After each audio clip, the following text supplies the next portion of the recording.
हरिओम प्रिय दर्शकों, आप सबका स्वागत है हमारे YouTube चैनल में। एक भक्त ने पूछा, बाबा मैं सब कुछ सही से करती हूँ, रोज पूजा पाठ करती हूँ, फिर भी घर में बरकत नहीं है, धन नहीं टिकता, सदस्य बीमार रहते हैं। तो आज इन्हें सवाल का जवाब मिलेगा। भक्तों, घर के मंदिर में जलने वाले दीपक, घंटी रोज धोने वालों गौर से सुन लो, वरना पूरा घर हो जाएगा बर्बाद। आप सभी का दिल से आत्मा की गहराइयों से स्वागत है दोस्तों। जीवन में चाहे कितनी भी मुश्किलें क्यों न आए, एक चीज कभी मत भूलिए, पूजा मंदिर में रखी घंटी, देवी देवताओं की मूर्तियां और जलते दीपक के साथ कुछ गलतियां ऐसी होती हैं जो अगर हो गई तो किस्मत का पहिया उल्टा घूमने लगता है। ऐसा दुर्भाग्य आता है कि संभालना भी नामुमकिन हो जाता है। घर में बरकत रुक जाती है, खुशियां सूख जाती हैं और गरीबी ऐसे कदम जमा लेती है कि चाहकर भी हटती नहीं। भक्तों, हो सकता है आप भी अनजाने में वही गलतियां कर रहे हो, इसलिए पैसा पास टिकता नहीं, घर में अशांति रहती है और सफलता बस दूर से हाथ हिलाती है। हम बिना समझे जाने अनजाने कुछ ऐसा कर बैठते हैं जो हमारे भाग्य का दरवाजा बंद कर देता है, और जब सब हाथ से निकल जाता है तब हमारे पास रह जाता है सिर्फ पछतावा और ताने। लेकिन घबराइए मत, आज इस वीडियो में हम आपको पूजा मंदिर से जुड़े वे रहस्यपूर्ण बातें बताएंगे जिन्हें सुनकर आपका दिल खुद कहेगा, गुरुजी आपने तो मेरी सोई किस्मत जगा दी। तो दोस्तों, इस वीडियो को अंत तक देखना, क्योंकि ये सिर्फ जानकारी नहीं, ये आपकी जिंदगी बदलने की कुंजी है। पूज्य गुरुजी ने कहा है, बहुत से लोग पवित्र वस्तुओं को धर्म का प्रतीक मानकर मंदिर में रख लेते हैं, लेकिन वही सबसे बड़ी गलती कर बैठते हैं। आज हम आपको विस्तार से बताएंगे पूजा मंदिर में कौन सी चीजें रखनी शुभ है और कौन सी अशुभ, दीपक कितने बजे जलाना चाहिए और जलाते समय कौन सा मंत्र बोलना चाहिए, घंटी कब बजानी है, सुबह या शाम और कितनी बार, शंख कब और कैसे बजाना चाहिए और बजाते समय किस मंत्र का जाप करना चाहिए, दीपक रोज धोना चाहिए या नहीं, मंदिर में कितनी मूर्तियां रखनी चाहिए और क्यों ये 7-8 बातें छोटी लग सकती हैं, लेकिन इनका असर आपकी किस्मत पर सीधा पड़ता है। भक्तों, इस तरह की जानकारी आपको कहीं और नहीं मिलेगी, चाहे आप लाखों करोड़ों खर्च दें। हम अपने मन से कोई कहानी नहीं घड़ते, ये सब ज्ञान है ज्योतिष शास्त्र, धर्मशास्त्र और ऋषि मुनियों की वाणी से लिया हुआ, जिसे हम आपके लिए आसान भाषा में लेकर आते हैं। और हाँ, एक भक्त ने हमसे पूछा था, गुरुजी मैं रोज पूजा करता हूँ लेकिन फल क्यों नहीं मिलता, उल्टा नुकसान ही हो जाता है। इस वीडियो में मैं आपको इस रहस्य का भी जवाब दूं। पूज्य गुरुजी कहते हैं, पूजा हमारे जीवन का अभिन्न हिस्सा है। हर कोई किसी न किसी देवी देवता की आराधना करता है। कोई माँ दुर्गा के चरणों में शीश झुकाता है तो कोई भगवान विष्णु के नाम का स्मरण करता है, और हाँ, उनकी पूजा का फल भी मिलता है। लेकिन क्या आप जानते हैं, छोटी छोटी अनजानी गलतियां ही उस फल को रोक देती हैं। ये गलतियां इतनी मामूली होती हैं कि हम इन्हें नजरअंदाज कर देते हैं, लेकिन शास्त्रों में साफ लिखा है, पूजा में पूर्ण फल पाना है तो इन बातों का ध्यान रखना जरूरी है। आज हम बात करेंगे घर के मंदिर में दीपक और घंटी के सही उपयोग के बारे में। क्या दीपक को रोज धोना चाहिए या हफ्ते में 1-2 बार? धातु का दिया हो तो कब और कैसे साफ करना चाहिए? मिट्टी के दीपक का सही समय और सही अवसर कौन से हैं? मंदिर में किस प्रकार की घंटी का उपयोग सबसे शुभ माना जाता है? घंटी कब बजानी है, कितनी बार बजानी है और क्या शाम की पूजा में घंटी बजाना उचित है? इन सभी सवालों के जवाब आपको आज के इस वीडियो में मिलेंगे। भक्तों, एक बात याद रखिए, अधूरी जानकारी कभी कभी नुकसानदेह साबित हो सकती है, इसलिए इस वीडियो को अंत तक देखना जरूरी है। कुछ लोग होते हैं जो वीडियो को इधर उधर से काट काट कर देखते हैं, बीच से स्किप करते हैं और फिर कहते हैं कि जीवन में सफलता क्यों नहीं मिल रही। अरे, अब ज्ञान ही आधा अधूरा ले रहे हो तो फल पूरा कैसे मिलेगा। और सच कहूँ तो कई लोग तो नाच गाने और अर्धनग्नता वाले वीडियो पूरे देख लेते हैं, लाइक भी करते हैं, सब्सक्राइब भी करते हैं, लेकिन जब हम आपके भले के लिए ज्ञान की बात करते हैं तो आधा छोड़कर चले जाते हैं। फिर शिकायत करते हैं कि जीवन में अंधकार क्यों है। भक्तों, ये ज्ञान आपको कहीं और नहीं मिलेगा, ना किताबों में इतनी साफ भाषा में लिखा मिलेगा, ना किसी पंडित से मुफ्त में मिलेगा। तो इसे छोड़ना अपने जीवन की बरकत छोड़ने के बराबर है। अब फैसला आपका है, देखो या अनदेखा करो, लेकिन जो देखेंगे और समझेंगे उनका कल जरूर उज्जवल होगा। तो चलिए भक्तों, बिना और सफाई दिए शुरू करते हैं आज का ये पवित्र और जीवन परिवर्तनकारी सफर। भक्तों, सबसे पहले बात करते हैं मिट्टी के दिए की। ये साधारण सा दिखने वाला दिया वास्तव में शुभता और पवित्रता का प्रतीक है।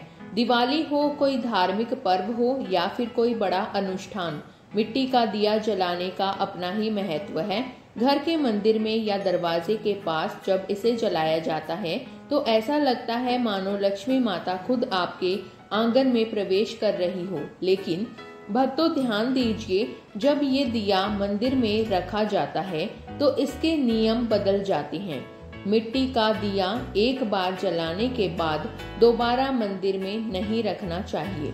हर बार नया मिट्टी का दिया ही उपयोग करना शुभ माना गया है। ऐसा करने से वास्तु दोष दूर होता है और घर में बरकत बनी रहती है। अब आगे इस वीडियो में हम जानेंगे मंदिर की घंटी से जुड़े हुए रहस्य जो शायद आपको पहले कभी नहीं बताए गए।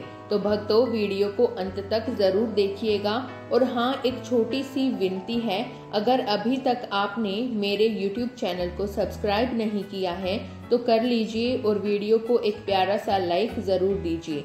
साथ ही अपनी राशि या शुभ नाम कमेंट में जरूर लिखें, क्योंकि हम समय समय पर राशि से जुड़े भाग्य और परेशानियों को दूर करने के अचूक उपाय बताते हैं। अब आते हैं धातु के दिए पर। आपने देखा होगा कि लोग पीतल या तांबे के दिए इस्तेमाल करते हैं। ये न केवल सुंदर होते हैं बल्कि इनका धार्मिक महत्व भी अत्यंत गहरा है। लेकिन भक्तों, इन्हें सिर्फ जलाना काफी नहीं है, इनकी शुद्धि भी उतनी ही जरूरी है। इन्हें रोज धोकर खासकर गंगा जल से साफ करना चाहिए। गंगा जल से धोने पर दिया पवित्र हो जाता है और घर में सकारात्मक ऊर्जा चारों ओर फैल जाती है। अगर आप हफ्ते में केवल 1-2 बार इन्हें साफ करते हैं तो ये पूरी तरह से शुद्ध नहीं हो पाते, इसलिए इसे अपनी रोजाना की आदत बना ले। और अब आते हैं घर के मंदिर की घंटी पर। पीतल की घंटी की ध्वनि ऐसी होती है जो वातावरण की नकारात्मक ऊर्जा को तुरंत दूर कर देती है और सकारात्मकता का प्रवाह बढ़ा देती है। लेकिन भक्तों, इसे कभी भी दक्षिण दिशा में न रखें, ये अशुभ माना जाता है। घंटी को हमेशा पूजा स्थल के पास या मंदिर के प्रवेश द्वार पर ही रखें। सबसे शुभ घंटी वह होती है जिस पर गरुड़ की नक्काशी हो, इसे गरुड़ घंटी कहते हैं और इसे अत्यंत पवित्र व फलदायक माना जाता है। अब सवाल आता है, घंटी कितनी बार बजानी चाहिए? भोग लगाते समय घंटी को 5 बार बजाएं।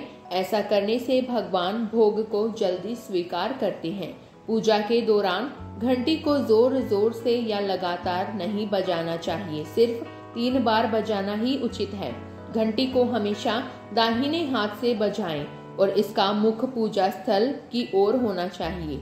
याद रखिए, घंटी को सुबह की पूजा में ही बजाना शुभ माना गया है। शाम की पूजा में घंटी बजाने से बचना चाहिए, क्योंकि शास्त्रों में इसे उचित नहीं माना गया है। इन नियमों का पालन करने से आपका पूजा पाठ कई गुना अधिक फलदायक और प्रभावी हो जाएगा। भक्तों, ये बातें छोटी लग सकती हैं, लेकिन इनका असर आपकी किस्मत पर गहरा पड़ता है। भक्तों, एक और बहुत ही महत्वपूर्ण बात जो अक्सर लोग नजरअंदाज कर देते हैं, जब भी आप किसी मंदिर जाएं, खासकर घर के बाहर वाले मंदिर में, तो मंदिर में प्रवेश करते समय घंटी बजाएं। मंदिर से बाहर निकलते समय घंटी बजाने की कोई आवश्यकता नहीं होती। जब आप घंटी बजाते हैं तो यह सिर्फ आवाज नहीं होती, यह भगवान को दिया गया संकेत होता है, प्रभु मैं आपके द्वार पर आ चुका हूँ, आपकी शरण में हूँ। एक बार घंटी बजाने का मतलब है कि आपने भगवान के दरबार में प्रवेश कर लिया है और पूजा आरंभ कर रहे हैं। 2 बार घंटी बजाने का अर्थ है कि आप अपनी प्रार्थना, अपने मन की बात सीधे भगवान के समक्ष रख रहे हैं। अब भक्तों, हम आपको कुछ ऐसी बातें बताने जा रहे हैं जिन्हें शायद आपको कोई न बताए, इसलिए इन बातों को ध्यान से सुनिए, क्योंकि ये आपके पूजा पाठ को और भी अधिक फलदायी बना सकती हैं। लेकिन उससे पहले अगर आपने अभी तक कमेंट बॉक्स में जय माता लक्ष्मी नहीं लिखा है तो जरूर लिख लीजिए। आपके ये शब्द हमें आशीर्वाद जैसे लगते हैं और जब आप वीडियो को लाइक करते हैं तो हमारा मनोबल बढ़ता है। यही उत्साह हमें आपके लिए और भी मूल्यवान और आध्यात्मिक जानकारी लाने की प्रेरणा देता है। अब आइए जानते हैं पूजा मंदिर के कुछ आवश्यक नियम। पूजा करते समय आपका मुख हमेशा पूर्व दिशा की ओर होना चाहिए। यह दिशा सबसे शुभ मानी जाती है क्योंकि यहाँ से सूरज की पहली किरण आती है जो सकारात्मक ऊर्जा से भरी होती है। पश्चिम की ओर मुख करके भी पूजा की जा सकती है, लेकिन पूर्व दिशा का लाभ कई गुना अधिक है। घर की सीढ़ियों के पास पूजा घर बनाना अशुभ माना गया है क्योंकि वहां नकारात्मक ऊर्जा का प्रवाह अधिक होता है। भगवान का आसन हमेशा आपके आसन से ऊंचा होना चाहिए, कम से कम 10 इंच ऊंचा। भगवान की प्रतिमा को सीधे जमीन पर रखना अशुभ माना जाता है। ऊंचा आसन पूजा स्थल में सकारात्मकता और ऊर्जावान माहौल बनाए रखता है। पूजा करते समय हमेशा चटाई या आसन पर बैठे। यह न केवल आरामदायक है बल्कि ध्यान और श्रद्धा को भी स्थिर रखता है। ध्यान दें कि आपका आसन भगवान के आसन से ऊंचा न हो। इससे भगवान के प्रति आदर और विनम्रता बनी रहती है। भक्तों, अगली बात बेहद जरूरी है। पूजा घर में कभी भी सड़े, बासी या मुरझाए हुए फूल न रखें। मुरझाए फूल पूजा में अशुभ माने जाते हैं क्योंकि वे नकारात्मक ऊर्जा को बढ़ाते हैं। हमेशा ताजे, सुगंधित और खिले हुए फूल ही भगवान को अर्पित करें। जब फूल मुरझा जाएं या काले पड़ जाएं, तो उन्हें सम्मान पूर्वक मिट्टी में दबा दें। इससे नकारात्मक ऊर्जा दूर होती है और आपके घर में पवित्रता बनी रहती है।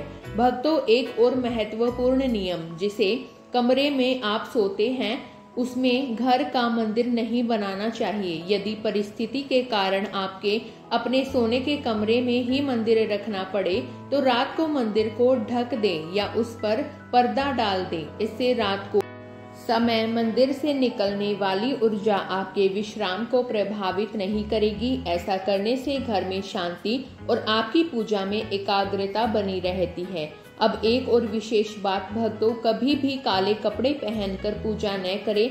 सनातन परंपरा में माना जाता है कि काले वस्त्र मन में नकारात्मक भाव लाते हैं जो पूजा की ऊर्जा को कमजोर कर देते हैं। हमेशा शुभ और हल्के रंग के वस्त्र पहने ताकि मन में शांति, पवित्रता और सकारात्मकता बनी रहे।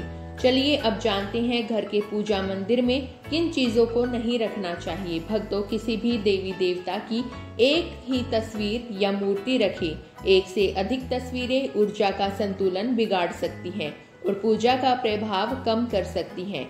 एक ही रूप को स्थान दें ताकि भगवान की ऊर्जा पूरे मन से आपके जीवन में प्रवाहित हो। घर में शिवलिंग रखना अत्यंत पवित्र माना जाता है, लेकिन इसे सही दिशा में रखें। हमेशा उत्तर या पूर्व दिशा में ही शिवलिंग को रखें। स्वच्छ स्थान पर ही स्थापना करें। इसे शोर, गुल या गंदे स्थान पर कभी न रखें। भगवान की टूटी हुई मूर्तियां या फटी तस्वीरें पूजा स्थान से तुरंत हटा दें। टूटी मूर्ति पवित्रता को कम करती हैं और सकारात्मक ऊर्जा के प्रवाह में बाधा डालती हैं। इसे सम्मान पूर्वक वहां से हटा दें। शंख भगवान की कृपा का प्रतीक है। गोमती चक्र से घर में समृद्धि आती है और जल से वातावरण शुद्ध होता है। जल को रोज बदले और इन पवित्र वस्तुओं को हमेशा साफ रखें। रोज पूजा स्थल की सफाई करें। गंदगी से नकारात्मक ऊर्जा आती है और ध्यान भंग होता है। स्थान को सुंदर, सुव्यवस्थित और सुगंधित रखें ताकि मन सहज रूप से भगवान में लग सके। भक्तों, अब आइए जानें कि हमारे घर के पूजा मंदिर से जुड़े कुछ ऐसे नियम जिन्हें मानना बेहद जरूरी है। सबसे पहले, पूजा स्थान हमेशा घर के शांत और पवित्र कोने में होना चाहिए और अगर वह उत्तर पूर्व दिशा में हो तो सबसे उत्तम है। यह दिशा घर में सकारात्मक ऊर्जा का संचार करती है और आपकी पूजा को और प्रभावशाली बनाती है। ध्यान रहे, पूजा स्थल कभी बेडरूम या रसोई के पास न हो। ये स्थान दैनिक कार्य और हलचल से भरे होते हैं जहां नकारात्मक ऊर्जा भी पनप सकती है। मंदिर के आसपास का वातावरण हमेशा साफ सुथरा और सुव्यवस्थित रखें ताकि आपका मन पूजा में एकाग्र हो सके। भक्तों, अब बात करते हैं दीपक और उनसे जुड़े महत्वपूर्ण नियमों की। दीपक जलाना सिर्फ एक परंपरा नहीं, बल्कि यह भगवान के आशीर्वाद और कृपा का प्रकाश है जो आपके घर और जीवन में उजाला भर देता है। दीपक को हमेशा भगवान की मूर्ति के सामने रखें ताकि उसकी रोशनी सीधे भगवान तक पहुँचे और आपके पूजा स्थल को पवित्रता से भर दे। याद रहे, टूटा हुआ दीपक कभी न जलाएं और पूजा के समय एक साथ 2 दीपक खासकर तेल और घी के भी न जलाएं, क्योंकि दोनों की ऊर्जा अलग होती है और गलत तरीके से जलाने से पूजा की शक्ति कम हो सकती है। वास्तु के अनुसार घी का दीपक बाईं ओर और तेल का दीपक दाईं ओर रखना शुभ होता है, लेकिन ध्यान रहे दीपक कभी भी पश्चिम दिशा में न रखें। दीपक के लिए उत्तर या पूर्व दिशा सबसे अच्छी मानी जाती है। साथ ही बत्ती का मुंह भी हमेशा इन दिशाओं की ओर होना चाहिए ताकि सकारात्मक ऊर्जा का प्रवाह और अधिक बढ़ सके। घी के दीपक में रुई की बत्ती और तेल के दीपक में लाल मोली की बत्ती का प्रयोग करें। रुई की बत्ती से प्रकाश स्थिर और शुद्ध होता है, जबकि लाल मोली वाली बत्ती से वातावरण में शुभ ऊर्जा का संचार होता है। नवरात्रि या विशेष अवसरों पर माँ दुर्गा और माँ लक्ष्मी के सामने गोल बत्ती का दीपक न जलाएं, क्योंकि इसे अशुभ माना जाता है। और एक नियम और याद रखें, घी का दीपक जलाने के तुरंत बाद तेल का दीपक न जलाएं। इनके बीच थोड़ा अंतर रखें ताकि वातावरण में संतुलन और पवित्रता बनी रहे। इन छोटे छोटे नियमों का पालन न सिर्फ आपके घर में शांति और समृद्धि बनाए रखेगा, बल्कि आपकी पूजा को भी अधिक फलदायी बना देगा। भक्तों, अब 6वीं बात ध्यान से सुनिए। दीपक हमेशा उसी समय जलाना चाहिए जब भगवान जाग रहे हों, जैसे सुबह के शांत और पवित्र समय में जब पहली किरणें धरती को छूती हैं, उस समय पूजा करते हुए दीपक जलाएं। फिर शाम को आरती के समय जब दिन की थकान ढल रही हो और वातावरण शांत हो रहा हो, उस समय का दीपक वातावरण को और भी पवित्र कर देता है। ये दोनों समय सिर्फ पूजा के लिए ही नहीं, बल्कि ध्यान और आत्मिक ऊर्जा को महसूस करने के लिए भी सर्वश्रेष्ठ होते हैं। इन पलों में दीपक जलाने से घर में सकारात्मक ऊर्जा का प्रवाह बढ़ता है और आपका मन भी निर्मल होता है। 7वीं बात भक्तों, दीपक जलाना केवल धार्मिक नियम नहीं है, वास्तु शास्त्र और ज्योतिष शास्त्र में भी इसका गहरा महत्व बताया गया है। दीपक जलाने से न केवल घर में सकारात्मक ऊर्जा का संचार होता है, बल्कि यह हमारे जीवन के 7 चक्रों को संतुलित करता है। यह नकारात्मकता को दूर करके वातावरण को शुद्ध करता है और आपके मन को शांति प्रदान करता है। दीपक की हल्की स्थिर लो मानो भगवान का आशीर्वाद आपके जीवन को रोशन कर रही हो। इसलिए भक्तों, जब भी आप दीपक जलाएं, ऊपर बताए गए सभी नियमों का पालन जरूर करें। यही नियम आपके जीवन में भगवान की कृपा को स्थायी बनाएंगे और घर में सकारात्मकता का प्रवाह निरंतर बनाए रखेंगे। प्रिय भक्तों, अगर आपको यह ज्ञान और अनुभव अच्छा लगा हो तो कमेंट में जरूर बताएं। अगर आप माता लक्ष्मी के सच्चे भक्त हैं, उनका प्रेम, आशीर्वाद और सदा आपके घर में वास चाहते हैं, तो इस वीडियो को दिल से लाइक करें, हमारे चैनल को सब्सक्राइब करें और कमेंट में जय लक्ष्मी माता जरूर लिखें। याद रखें, ये बातें जन रुचि को ध्यान में रखते हुए साझा की गई हैं। ज्योतिष और धर्म के उपाय अपनी आस्था और विश्वास के साथ अपनाएं। हमारा उद्देश्य आपको सही दिशा और बेहतर सलाह देना है, कोई दावा करना नहीं। दोस्तों, अगर यह वीडियो आपको पसंद आया हो तो इसे जरूर लाइक और सब्सक्राइब करें। धन्यवाद दोस्तों।